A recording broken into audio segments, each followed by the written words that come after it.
Hi everybody, I'm Skip Alzheimer. Welcome to the AV Geeks lunchtime streaming show where we watch old 16mm films and reflect on our lives. That was thanks to Eugene Castle, the South American Vista, where they probably took either newsreel footage or someone who traveled to South America and cobbled together a kind of a travel log. That happens a lot. This one didn't have sound, but some of the Castle films did have sound. And as a reminder, Castle films were actually distributed almost entirely for home use. There were some early ones that I think have theatrical releases, but I think that they made most of their money from releasing in camera stores, like where you bought your projector and your camera and your film and had it processed. You could also buy these short subjects that Castle put out, and I've seen some people actually had like a cool, like illuminated sign. Some of them had like a spinner rack, and I've seen catalogs. So it's kind of great. Anyways, yeah, we're watching old films. It's Monday. Wow, what do I want to start off with? Man, so many options here. Let's do simple demonstrations with air. Enjoy.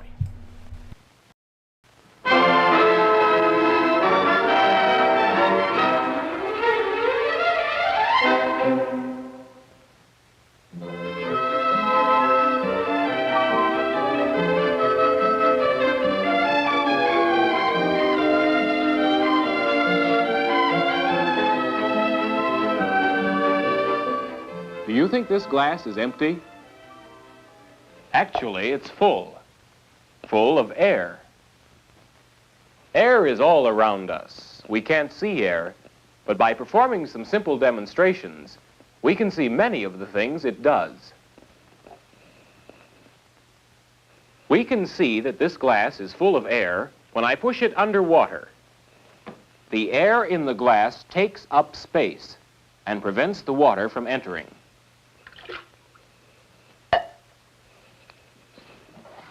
So, air occupies space. Let's demonstrate this again. This glass has a hole in it. I'll cover the hole with my finger to keep the air in the glass. Water cannot enter because air is occupying the space. When I allow the air to escape, the water comes in and takes its place. We know the air in this ball is taking up space. This weight just balances the ball. Suppose I put more air into the ball. Will it be lighter or heavier with more air in it? With this air pump, I'll put more air into the ball.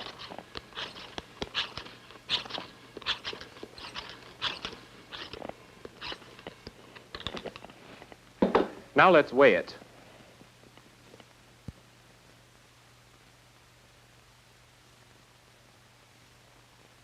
It is heavier with more air in it. So, air has weight. Let's demonstrate this in another way. This can contains air. When I place it in water, it barely floats. Now, since air has weight, what will happen to the can if I add air from this hose?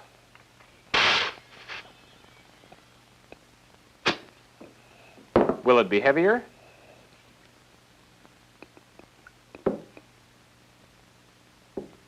Yes, the can sinks. Adding more air added enough weight to the can to cause it to sink. This can is full of air, but I'm going to dry some of it out. I'll put some water in the can,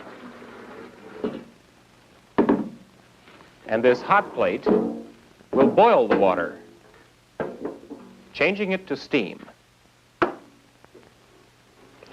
The water is boiling now, and the steam is filling the can, driving the air out. Carefully, to avoid getting burned, I'll take the can off the hot plate and put the cap on. As the steam inside the can cools, it condenses back into water, taking up less space. Now there is less air inside the can than there was before. Watch what the air pushing against the outside of the can is doing. The can is being crushed by the air pressing on it. We say air pressure is crushing the can.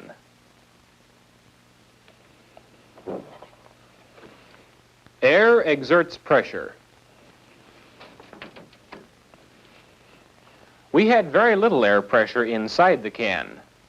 The air pressure around it was much greater, great enough to crush the can. What would happen if the air pressure around the container were much less than the pressure inside it? We can find out with these two glass cubes.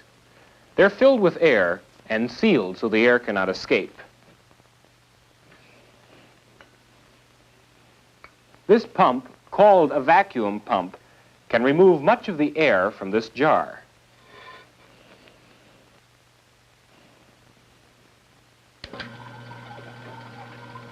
As the air is removed from the jar, the pressure around the cubes is becoming less and less, but the pressure inside the cubes remains the same, pushing out on them. Now, watch closely as the air pressure around the cubes becomes much less than the air pressure inside the cubes.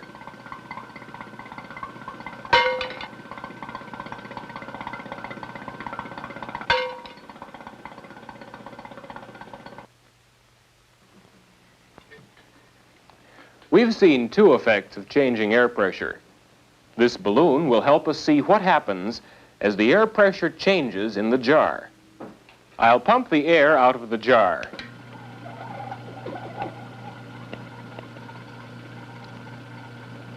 As the air is removed from the jar, pressure around the balloon becomes less, and the greater pressure inside the balloon causes it to expand.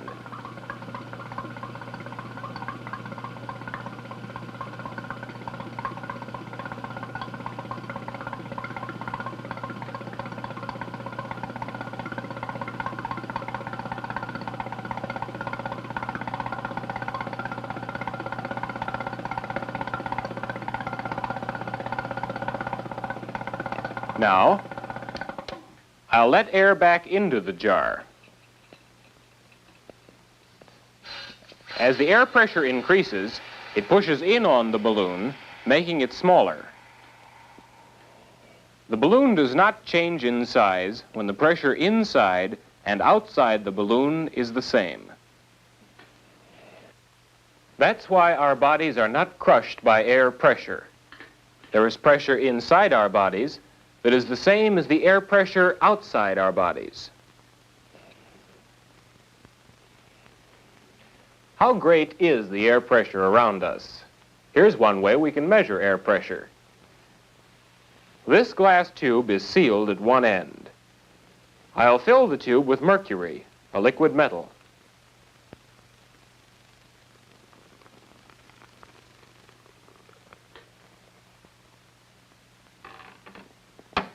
Now the tube is completely filled with mercury, and there is no air left in it.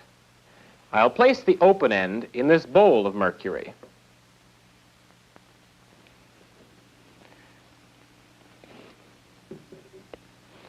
To measure the column of mercury, I'll attach it to this yardstick.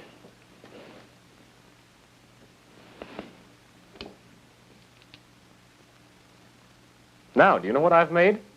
It's a simple barometer. Here's how it works. We know the space at the top of the tube contains no air because the tube was filled with mercury.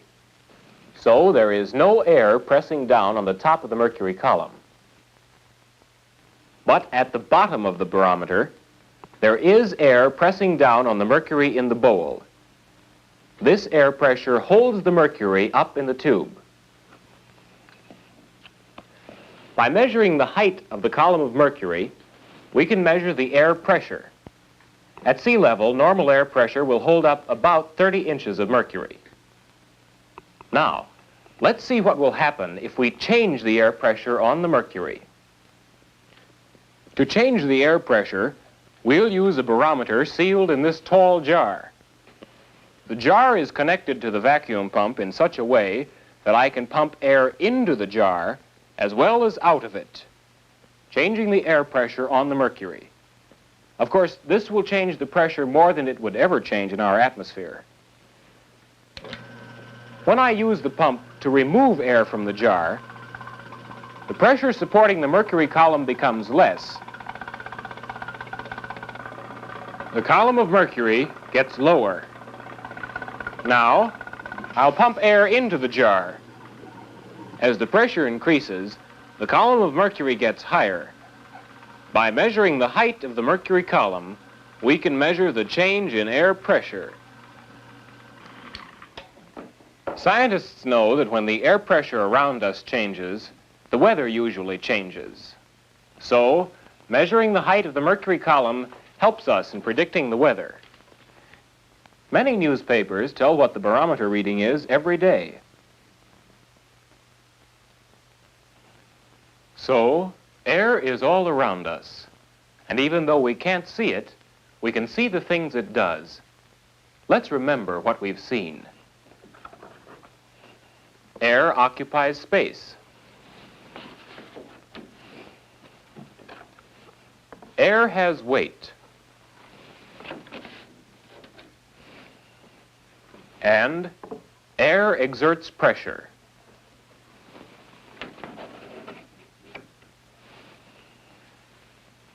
These are three important facts we need to know as we learn more about air and air pressure.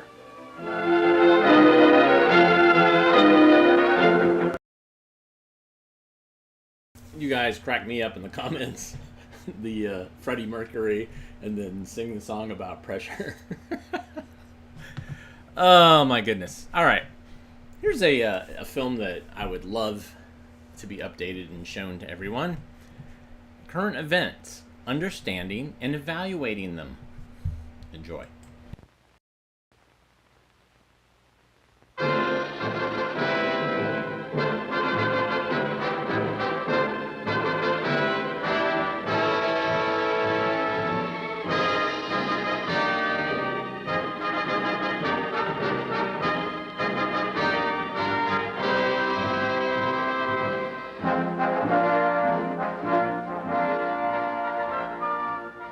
These students have been trying to arrive at a set of criteria for understanding and evaluating current events. Let's see the criteria they select.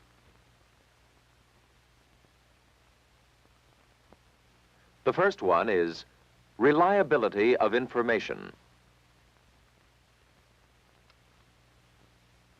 How reliable is the information we get about current events? Consider a football game, for example. If we want an accurate and complete picture of what happens on the playing field, probably the best thing to do is to go to the game and see it for ourselves. Consider other events that we may observe firsthand. An automobile accident is something else that we may see. The events we observe personally, however, are just a small part of the many happenings that occur in the world every day. To learn about the complete range of current events, we rely on the observations of others, as reported in television, radio, magazines, and newspapers. Since we rely so much on the observations of others, it's important for us to question the reliability of the information we receive. Let's consider the reporting of a local fire. How reliable a report are we likely to get? Will we get as accurate a story of the fire as the local residents who are observing it? firemen may be pouring water on the flames long before a news reporter manages to reach the scene. By the time a reporter arrives, he has already missed the beginning of the event.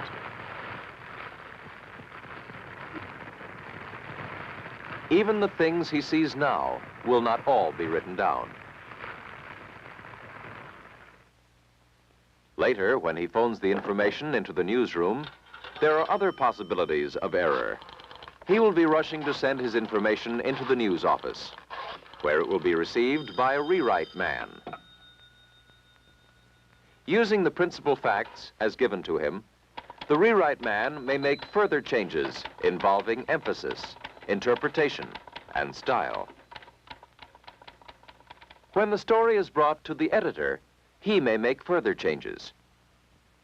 The final story, having passed through many hands, with possibilities of error and different interpretations at each step, may be something less than a completely reliable report of the fire. What about the reports we get from television? Television makes use of the motion picture camera to bring us a visual report. Yet the cameraman also has difficulty getting to the fire and capturing the entire event on film. Once the film gets to the TV station, there is still the process of selection and editing. Only a few of the most exciting scenes may be selected, and these do not tell the complete story. Remember also that another reporter may reach the scene only after the fire is over. He will have to interview witnesses, some who participated in the event, and some who merely observed it. Witnesses often give confused and contradictory accounts. Yet, much of the information reported to us comes from such third and fourth-hand accounts. We can see, then, that to judge reliability of information, we must ask ourselves questions such as, was the reporter on the scene? Was he qualified to interpret what he saw? Another criterion we might consider is consequence. What happens as a result of a particular event? We can understand this criterion if we think for a moment about the importance of events. Is this an important event? Is this? What about this event? How can we judge the importance of current events? By their consequence. Consider some of the events we view from the perspective of history. In 1943, for example, thousands of events were reported in the papers. Which of these events are remembered today as having been important? Was the World Series of 1943 an important event?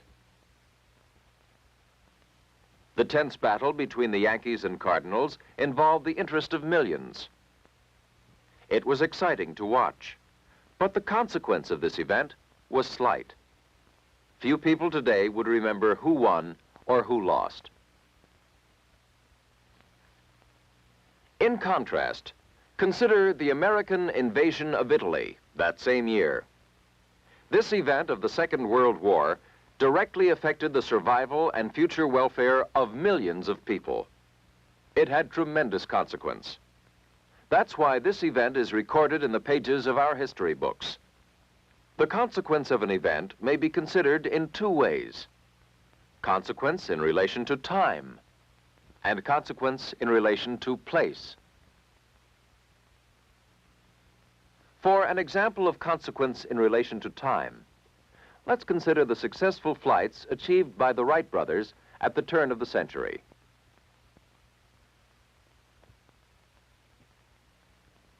The consequence of these events extended to World War I, when airplanes were first used as weapons.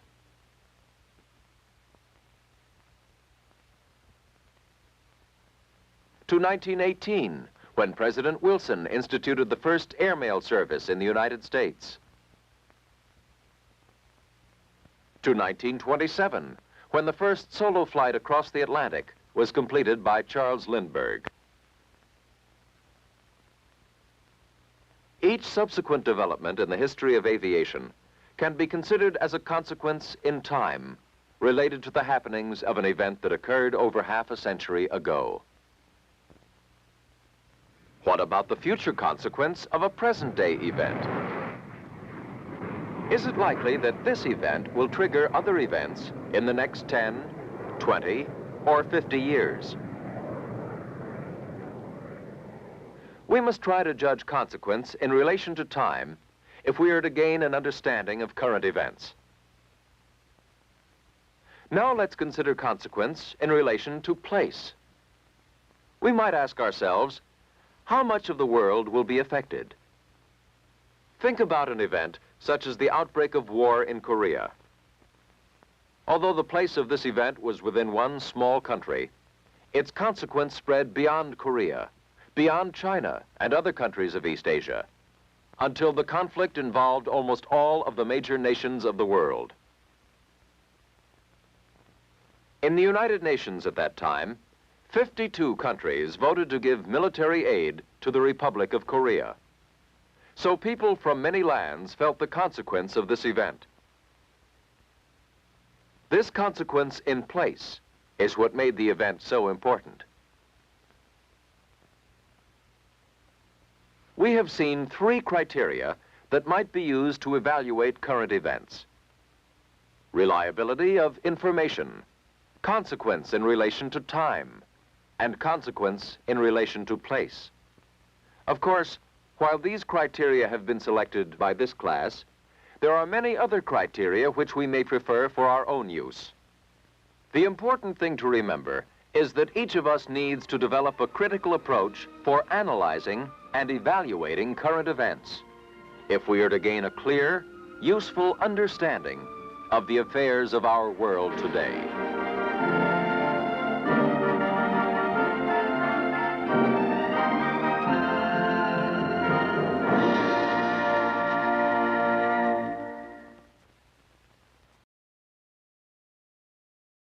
Awesome.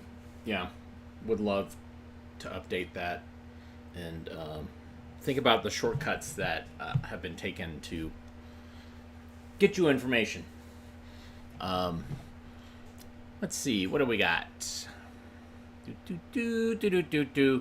I think it's time to learn. No, okay, we're gonna do this. We're gonna go. I got a lot of options right now. So behind me is a film scanner. So we're gonna watch that, but I'm gonna have to change the name of the film to Social Development. Enjoy.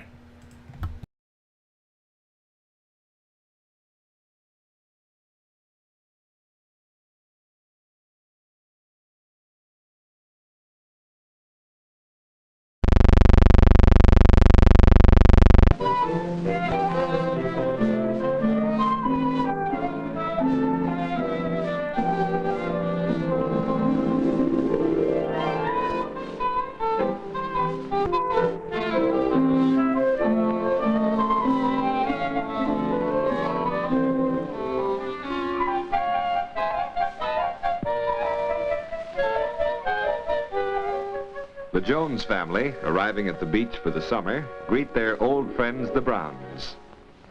Hi. Hi. And this is Linda. What a lovely baby she is. She's got her mummy's brown eyes, hasn't she? She is a wonderful baby, but she just doesn't know what this is all about, do you? The Browns and the Joneses are interested in each other's children. They've watched them play together each summer since they were born. They've noticed the differences each year as the children grow through different stages. For you all day. Well, well, Sandy Brown. My, how you've grown. The children are glad to see each other, too. They don't know it, but the way they play together during these years is important to their future happiness. Old friendships are renewed. Pat hasn't seen Bordy for a whole year, but that doesn't make any difference. You just pick up where you left off. Oh boy, bare feet. And new friendships are made. It doesn't matter whether they've met before. The important thing is, what is she doing? Now, the Browns and the Jones children and their friends are perfectly normal children.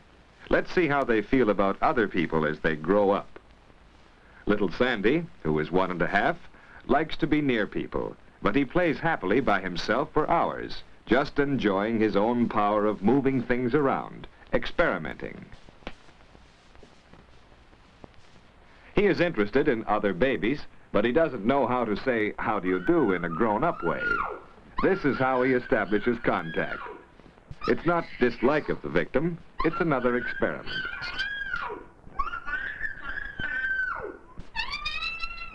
Sandy, come here. He is beginning to assert his individuality. Psychologists call it negativism.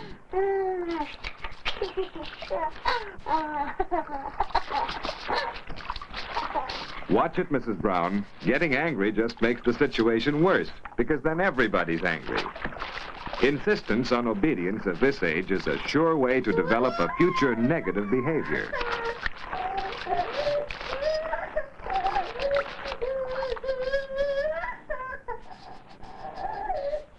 I'd rather have this age. They can't get away from you. That's the age, all right. You put them down and they stay there. And they can't talk either. I get so tired.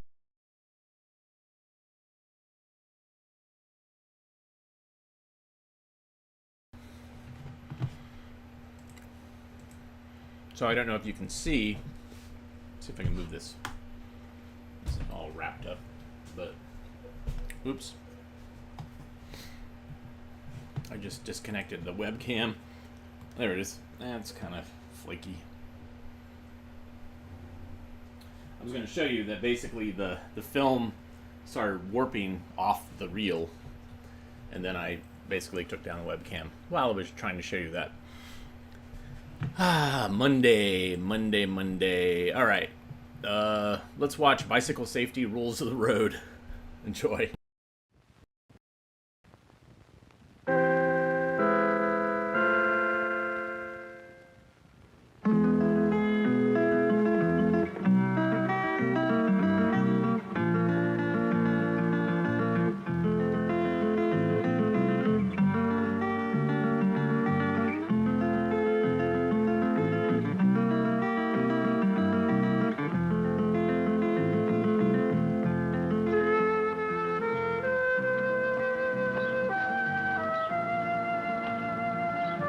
Before you set out on a bicycle trip, be sure that your bicycle is in good shape.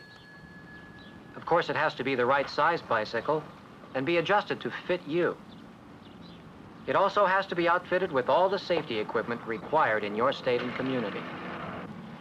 A last-minute safety check won't take too much time, and the time it does take is well worth it.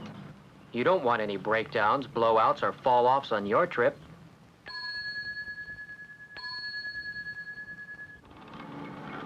Check to see if your headlamp is in good working order. Do your tires have the correct air pressure in them?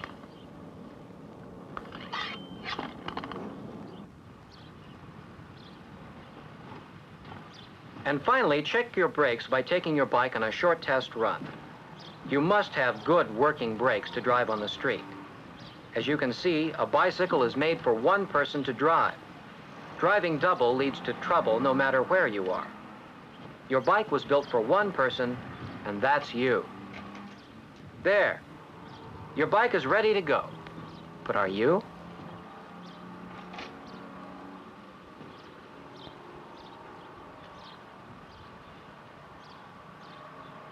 If you need to carry anything on a bike trip, such as a waterproof jacket in case of rain, be sure to put it in a small backpack that will not interfere with your bicycle driving.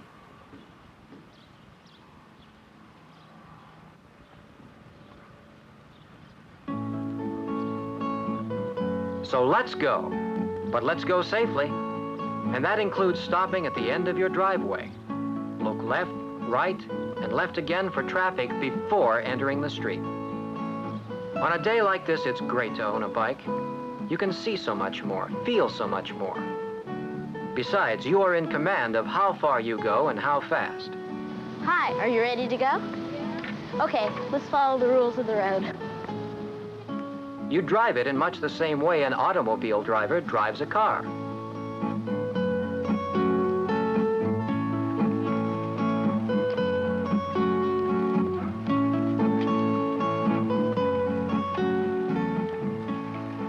The basic rule for driving a safe vehicle, and that includes your bike, is to obey all the traffic signs and signals you see. A stop sign is one of the most important. This means you must stop and look for oncoming traffic in the intersection.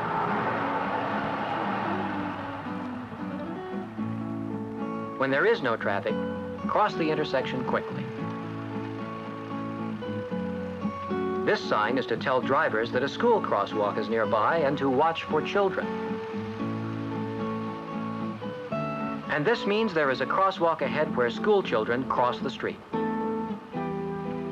A bike driver has to watch for school children just as much as a car driver does.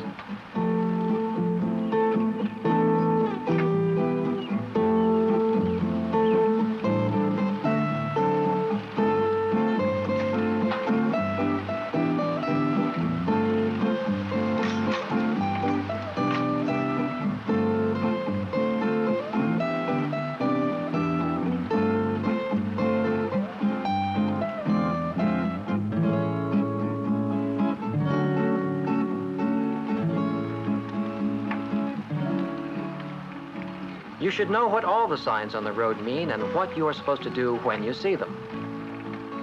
You should always use your left hand to tell other vehicles when you intend to stop or turn.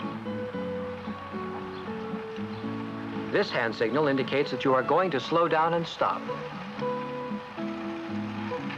It is best to signal for at least half a block or 100 feet before you stop or turn.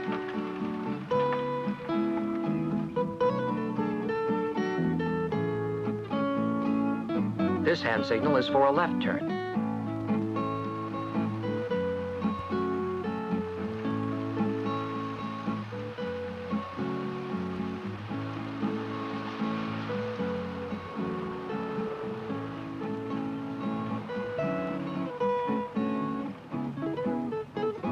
This hand signal is for a right turn. Automobiles sometimes fail to notice bicycles, so drive defensively. Remember, you are not as protected on a bike as in a car. Cars can go much faster than you, and they are much heavier as well. So never argue with them. Instead, let them go first.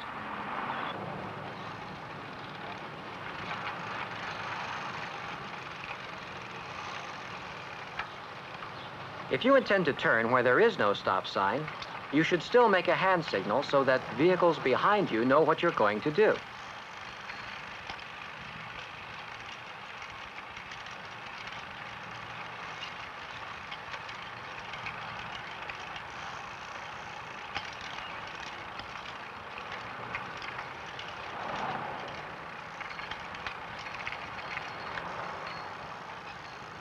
It is, of course, important that people see you at all times when you drive your bike. But it's very important for them to see you when you are about to make a left turn, because it's the most dangerous.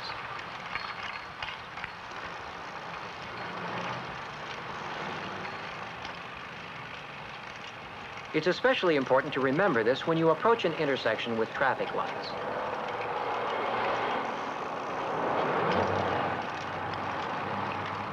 Traffic lights are placed in intersections with heavy automobile traffic, and you should not try to drive through them.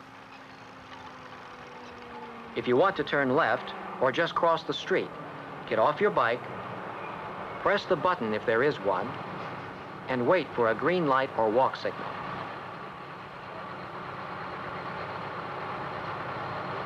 Cross the street as you would if you were a pedestrian.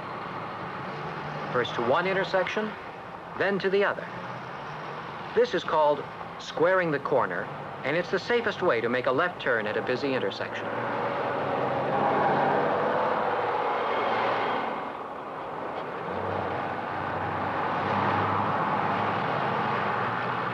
If you do not feel safe where there is heavy automobile traffic, remember you can always get off your bike and walk as a pedestrian if you want to.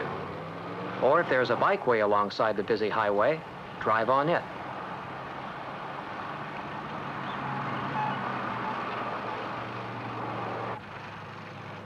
And watch for parked vehicles, because you never know what the other guy is going to do. He may do this,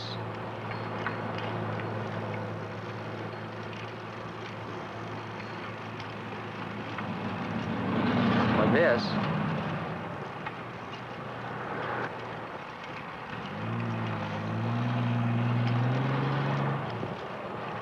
or this. If a car stops in the street like this, you must signal with your hand and stop.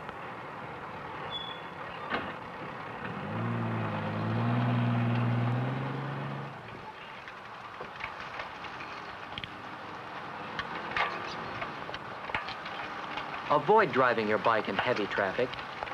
Drive your bike reasonably and responsibly. And this means drive in single file. It's not only dangerous, but against the law in some states to drive your bike alongside another.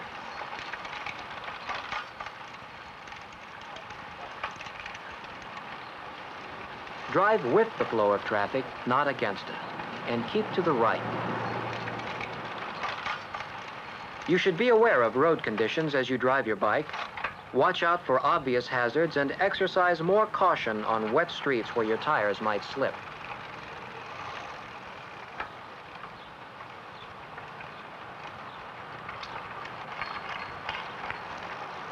If you drive down a steep hill, slow up before starting downhill. And if you have gears on your bike, shift to the high gear.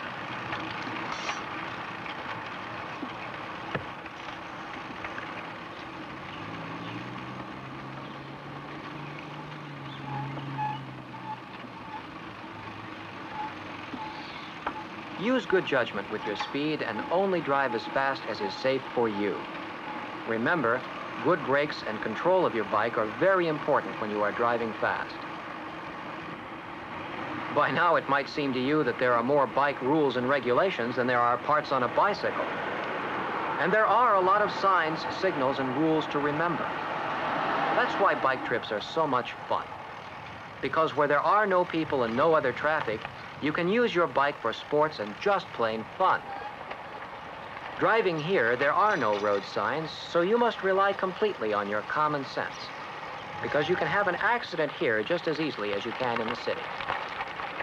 While you are driving in the country, watch for bumps, rocks, and other road hazards. Don't ever go so fast that you aren't able to stop safely and quickly.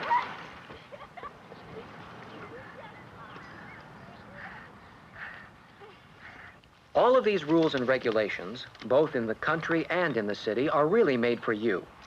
They are made in hopes that you won't be involved in one of the million bicycle accidents that happen each year. An accident can happen because a reckless bicycle driver, like this one, didn't follow the rules of the road, or because he drove an unsafe bike.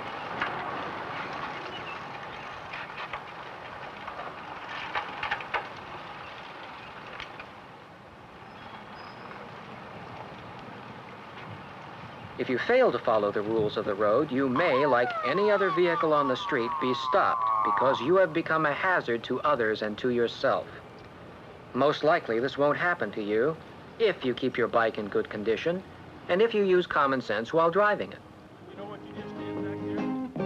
And common sense includes knowing when to start home after your trip is done. After a good morning and afternoon of driving, it's smart to head home well before dark. After all, the rules of the road were made for you so you can drive safely.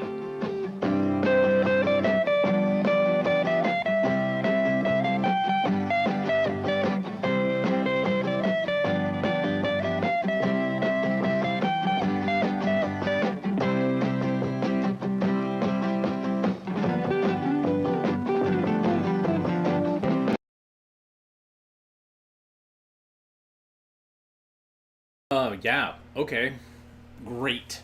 I actually just got a new bike. I was going to ride it today, but it was potentially going to be 107 degrees today, so I was like, yeah, I don't think I can do that. But I will be riding my bike to work at some point as a way to kind of sneak in a little bit more exercise to my sedentary lifestyle. So you can see now I have this white thing here, and that's basically foam core. What happened for the film was it was coming off the reel like this. It was twisted. So it was basically building up what I call pottery, where it basically is kind of cupped, and then eventually it's kind of sits on itself in cups, and then all falls off at some point. So we're gonna try it again. We're gonna watch a little bit. I have to rewind it a little bit, but here is social development already in progress. I'm crossing my fingers. Enjoy.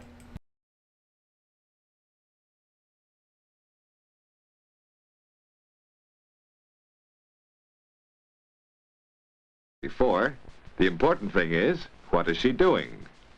Now, the Browns and the Jones children and their friends are perfectly normal children. Let's see how they feel about other people as they grow up.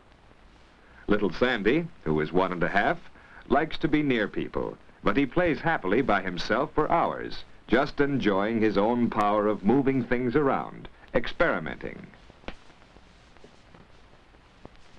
He is interested in other babies, but he doesn't know how to say, "How do you do," in a grown-up way. This is how he establishes contact. It's not dislike of the victim, it's another experiment.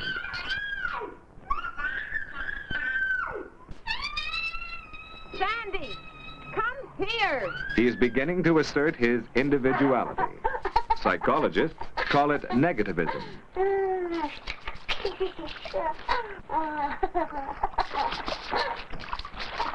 Watch it, Mrs. Brown. Getting angry just makes the situation worse, because then everybody's angry.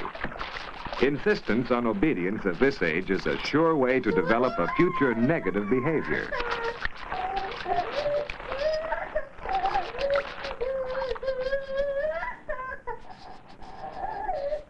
I'd rather have this age. They can't get away from you.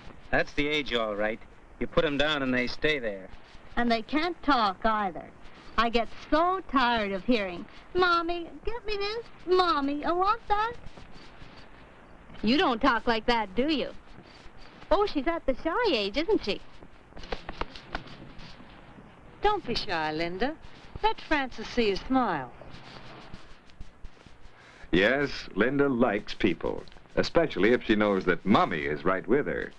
It's fun to be able to do just what the big people do. 2 is an age of parallel play. They like to be near other children, but they don't really play with them. Susie has discovered that she can do all kinds of things by herself, and she is completely occupied.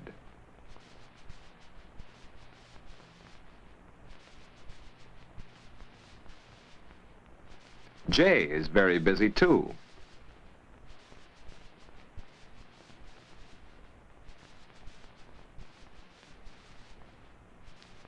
If there is any exchange, it's likely to be pretty primitive.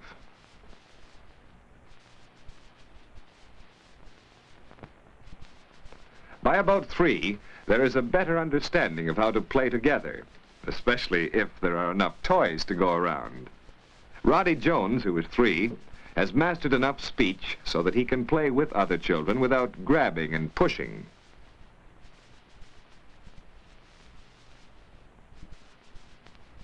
At this age, sex, religion, and social status are unimportant. Kids are fun, and it doesn't matter how much money their parents have or what color their skin is.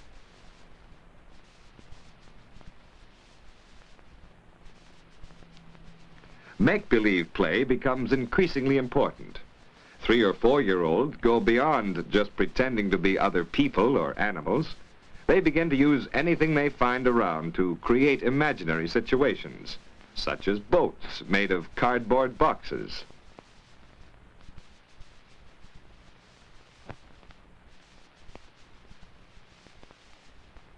Three is a delightful age.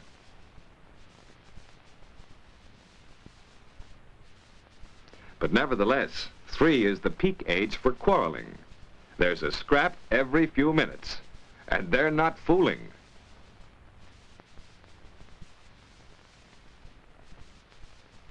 but it usually only lasts about 30 seconds. The preschooler doesn't hold a grudge. Lunchtime. Come along, Roddy. No! Flying! Play is important at this age. Routine matters like eating and sleeping can always wait. Roddy.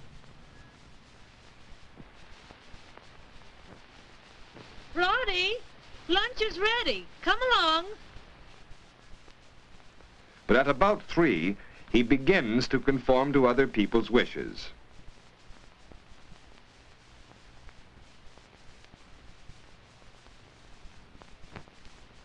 Mrs. Jones is thankful that Roddy is past the no-no stage when he refused to do everything. But her thankfulness may be short-lived. All right, that's enough. Graydon. Graydon, stop that. Graydon, don't splash Mummy. You see what I mean? You won't enjoy it very much down here. I honestly don't know what I'm going to do with Graydon. He's simply terrible. Won't do a thing I tell him to. I had the same trouble with Pat at that age. Don't you remember 2 years ago? He was the worst child on the beach. Norm says I'm too easy on him. I spank him often enough, but nothing seems to have any effect. Pat just seemed to get over it. He's not too bad now. It seems to me that most 4-year-olds are impossible. That's what a great many parents of 4-year-olds think. The 4 is active, to say the least.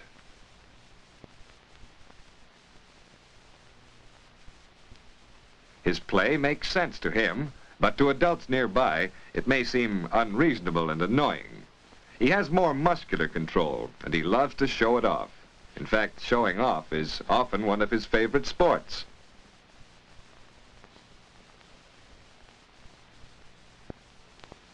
The 4 is usually a truly social being. There is still a great deal of play between the sexes, but tradition has begun to bear down, and girls begin to be girls.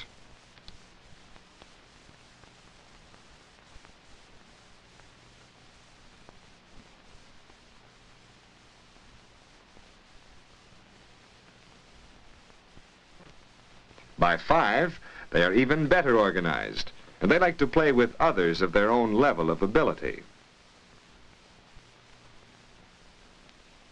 Their play becomes more sensible to adults. The unreasoning aggression of the earlier years fades into the dawning of the competitive spirit.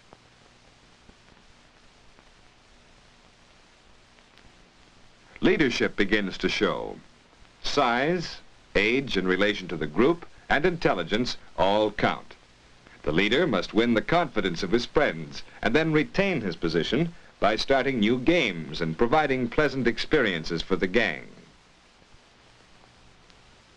A child who has not played with children of his own age may have difficulty in making adjustments that the others have made earlier.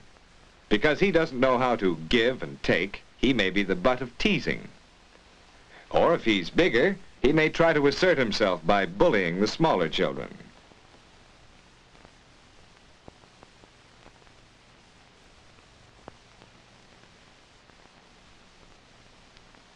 It's better if he learns to play with kids when he's little.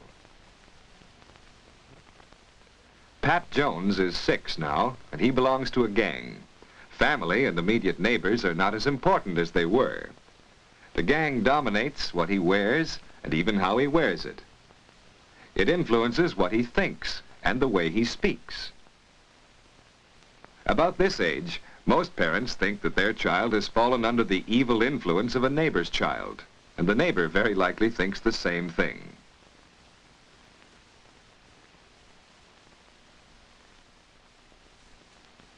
But while Pat has achieved his place in the group, Mother is still very important.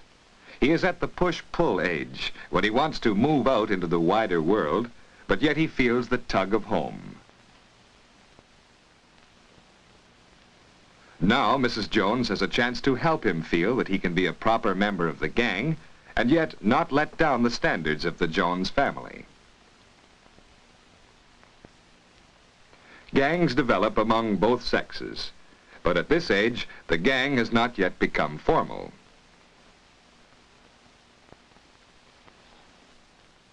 There is much dissension within the ranks. accusations of cheating, tattling, whispering.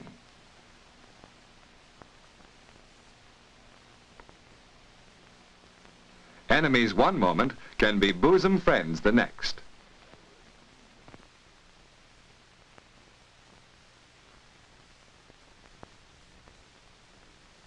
During these years, the thing we call popularity becomes well established. It depends on many things.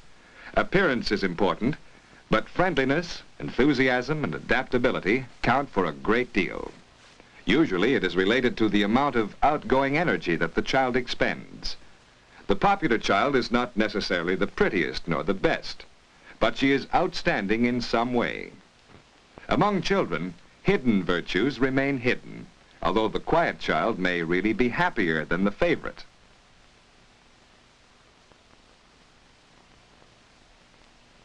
At the opposite pole is the child who has no friends.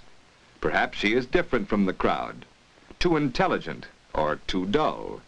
Or she may be insecure because of overprotective parents or because of an unfortunate experience with people. Again, there's the avid reader who gets more excitement from books than from social contacts. And there's the child who is so busy with his own interests that he hasn't time for other children. There are so many things to do, why bother with other people?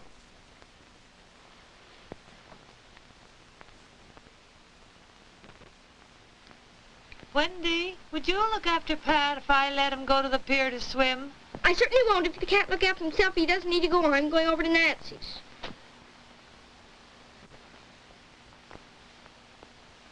What do you do with a child like that? You won't believe it, but she's always had a very nice disposition. I know exactly how you feel. Jane is just as bad, always making scenes and criticizing the rest of the family. Sometimes I think the older they get, the worse they are. Patience, mothers of 9-year-olds. They're reaching the princess stage. It's true that their most charming manners and their demonstrations of affection are usually saved for outside of home. If they're in the mood, they can be angelic and helpful. But often their family life is full of conflicts.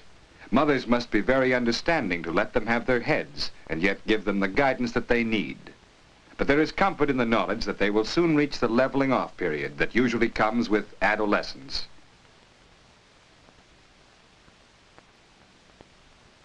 The child in her teens can enjoy the family more and can enter into a group of friends with less intense quarreling or taking sides.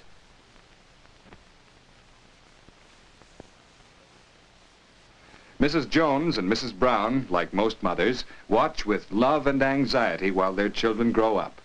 They know that one of the hardest tasks of this growing up is to make the social adjustments that are necessary for happy living in a world of complicated human relationships.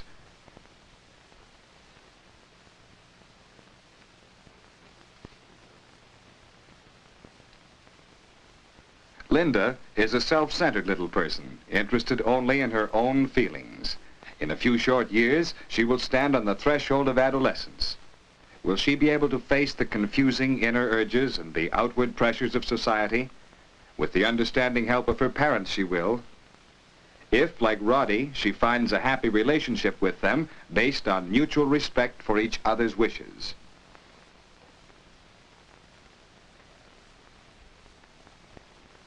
If, like Pat, she accepts the friendship of her contemporaries and contributes her share to it. And if she does all this without submerging her own individuality, she'll reach the trying teens with a good prospect of happiness ahead.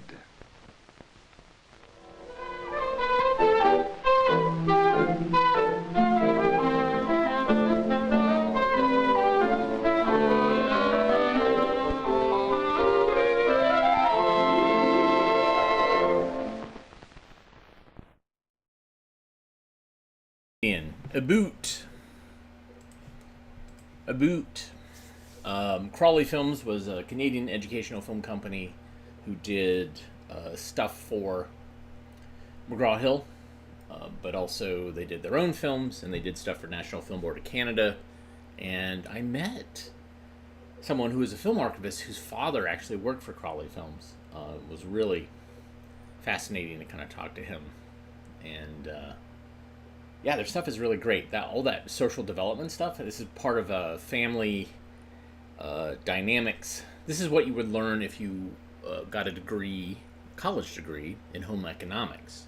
Essentially, this would teach you about child development, so that when you were raising a kid, you would understand what is going on.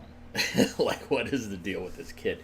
There's a very there's another National Film Board of Canada series that actually goes through every 2 years to teach about, like, the developmental changes of kids and what they all seem to go through. It's fascinating to kind of see. But thanks for tuning in today, and thanks for bearing with me with all the technical issues. I'm just going to say this. I hate Elgato, the company that makes my webcam, and I'm going to be looking for another webcam, because if I just look at it wrong, it goes out, and it's really frustrating. So there you go. Anyways, if you like what you saw, hit the thumbs up, hit the subscribe. For some reason, notification wasn't working today, and it's frustrating because I don't quite know how to tell YouTube, like, hey, step it up, because it's all machines. Let's see what else is going on. You can also donate money so that I can buy a new webcam if you go to ko-fi.com/avgeeks or patreon.com/avgeeks, or you can donate in the super thanks, with super thanks in the comments in YouTube. If you have a short attention span, check out tiktok.com/@avgeek.geeks. No, at av.geeks. It's written right there. I mean, it's annoying. I have someone who's putting up little short clips of films, and we're seeing if there's any interest, if the TikTok world has any interest in what we do here, like the YouTube world does. Well, thanks again for tuning in, and we'll see you tomorrow, Tuesday. I should say, if you're in the area, I'm going to be doing a show tomorrow at the Alamo Draft House in the Video Vortex Lounge. It's the dog days of summer, so we're showing some great films about dogs. That's at 7 o'clock tomorrow, Tuesday. Everybody have a great rest of your Monday, and we'll see you soon. Take care.